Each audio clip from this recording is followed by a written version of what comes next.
தருமபுரி பேருந்து நிலையத்தில் தமிழ்நாடு மாசு கட்டுப்பாட்டு வாரியத்தின் சார்பில் நெகிழி இல்லா விழிப்புணர்வு பேரணியினை மாவட்ட ஆட்சியர் சதீஷ் தொடங்கி வைத்தார்.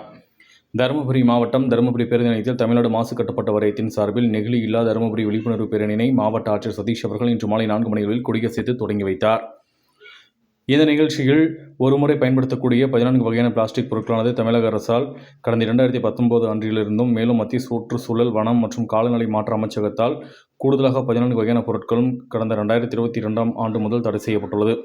தற்போது பண்டிகை காலம் துவங்க உள்ளதால் பொதுமக்களிடையே தடை செய்யப்பட்ட பிளாஸ்டிக் பொருட்களின் பயன்பாடு அதிக அளவில் காணப்பட வாய்ப்புள்ளது.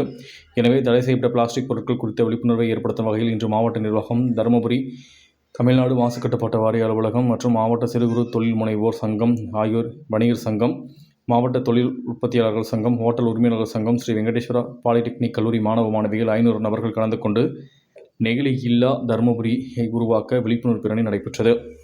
மேலும் இதனைத் தொடர்ந்து 700 மஞ்சள் பைகளை பொதுமக்களுக்கும், கல்லூரி மாணவ மாணவிகளுக்கும் நெகிழி பைகளை தவிர்த்து தொடர்ந்து துணிப்பைகளை பயன்படுத்த ஊக்குவிக்கும் வகையில் மஞ்சள் பை இயக்கத்தின் கீழ் மாவட்ட ஆட்சியர் சதீஷ் அவர்கள் வழங்கினார். அதனைத் தொடர்ந்து மாற்றுத்திறனாளி ஒருவர் சக்கர நாற்காலி வேண்டி கோரிக்கை மனு அளித்த 1 மணி நேரத்தில் உடனடியாக அந்த மாற்றுத்திறனாளிகளுக்கு 3 சக்கர நாற்காலியினை மாவட்ட ஆட்சியர் அவர்கள் வழங்கினார். மேலும் பிளாஸ்டிக் விழிப்புணர்வு குறித்த உறுதிமொழி ஏற்றுக்கொள்ளப்பட்டு நெகிழி இல்லா தருமபுரி விழிப்புணர்வு பேரணியானது தருமபுரி நகர பேருந்து நிலையத்தில் தொடங்கி அரசு மருத்துவக் கல்லூரி மருத்துவமனை வரை நடைபெற்றது. மேலும் இந்த நிகழ்ச்சியில் நகரமன்ற தலைவர் லட்சுமி நாட்டான்மாது, நகர் நல அலுவலர் லக்ஷ்யவர்ணா, தமிழ்நாடு மாசு கட்டுப்பாட்டு வாரிய மாவட்ட சுற்றுச்சூழல் பொறியாளர் உதயகுமார் உள்ளிட்ட தொடர்புடைய அரசு அலுவலர்கள், தன்னார்வலர்கள் மற்றும் தொண்டு நிறுவன அலுவலர்கள் என பலர் கலந்து கொண்டு சிறப்பித்தனர்.